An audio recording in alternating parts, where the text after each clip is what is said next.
안녕하십니까. 1학기 대강연 그 두 번째 무대를 장식하게 된 경영학과 김상준이라고 합니다.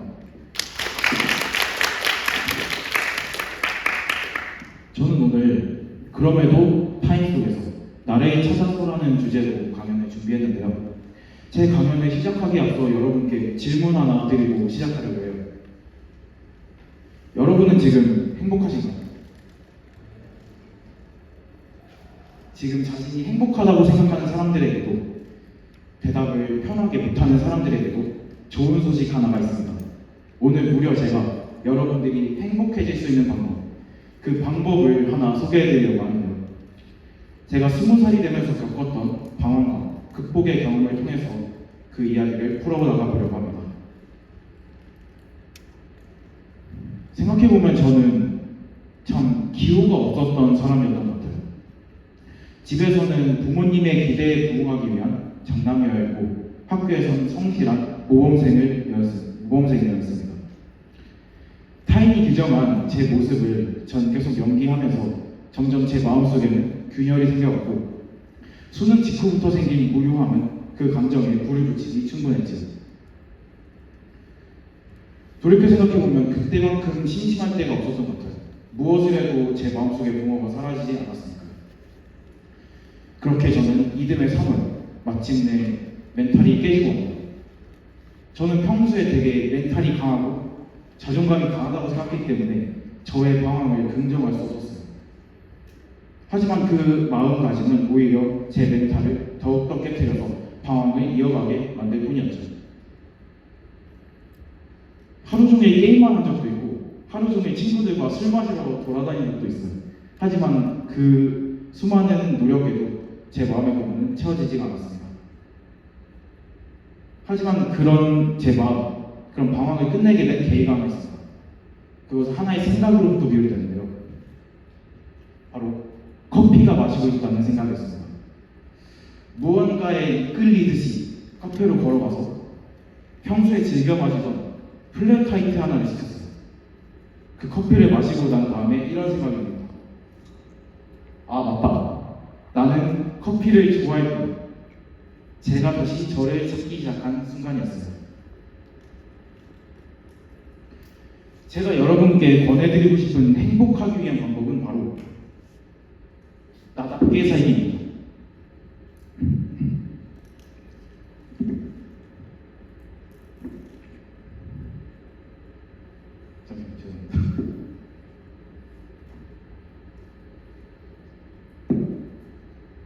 그 실천 방법은 매우 간단해요. 우선 자신이 무엇을 좋아하는지 생각하고 그 좋아하는 것을 무작정 하면 됩니다. 예를 들어서 자기가 운동을 좋아한다고 생각해볼게요. 그러면 무작정 나가서 뛰시면 돼요. 그것이 집 앞이 되었든 헬스장이 되었든 상관없습니다. 그 모든 시도를 하고 나면 충만함으로 가득 차 있는 자신을 보게 될 것입니다. 저는 어떻게 제가 생각한 행복의 방법을 들어보면 어쩌면 타인은 필요 없어 보일지도 모릅니다.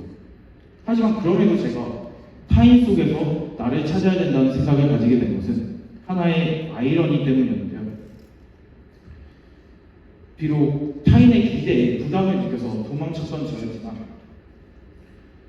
생각해보고 돌이켜보면 제가 진정으로 행복할 때에는 타인과 함께할 때가 많았던 것을 깨닫게 되었기 때문입니다.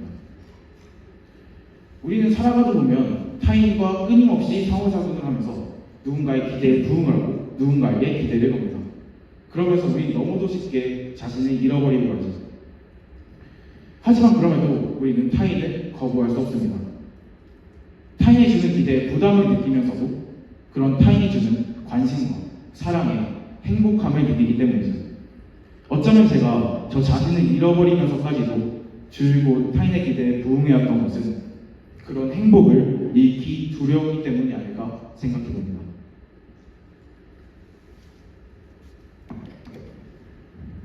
그러면 우리가 타인과 함께 타인의 기대에 부응하면서 살아가는 이유는 우리가 균형을 잡아야 하기 때문입니다. 너무 혼자서 제가 앞서 제시했던 것처럼 내가 좋아하는 것만 살 수도 없고 타인의 기대에만 부응하면서 살 수도 없습니다. 타인의 기대에 부응하려면 나 자신이 있어야 되고, 나 자신이 좋아하는 것을 하려면 타인이 존재해야 되기 때문입니다. 마치 제가 커피를 마시러 카페에 가면 그 커피를 내려줄 바리스타가 필요한 것처럼 말이죠. 그렇기 때문에 우리는 타인과 자신, 그 안에서의 균형을 맞춰가면서 진정한 행복을 찾아 나서야 되는 겁니다. 그리고 만약 그 밸런스를 잘 맞추게 되었을 때 저는 그 사람이 진정으로 행복해질 수 있다고 생각합니다. 물론 저는 이런 방법이 모든 사람을 행복하게 해줄 수 있다고 생각하지 않아요. 누군가는 자기가 자기 자신을 잘 알고 있다고 생각하고 타인과 그 균형을 적절히 맞추고 있다고 생각하는데도 불행하다고 느끼는 사람들도 있을 겁니다. 하지만 만약에 여러분이 언젠가 길을 잃게 된다면, 그래서 그 길을 찾을 수 없게 된다면 오늘을 떠올리면서 한 번씩 돌아봤으면 합니다. 자신이 무엇을 좋아하는지, 무엇이 자신을 구성하는지, 그리고 무작정 시도하셨으면 좋겠습니다. 이상으로 강연 마치겠습니다. 감사합니다. 네, 김상준 연구소였고요.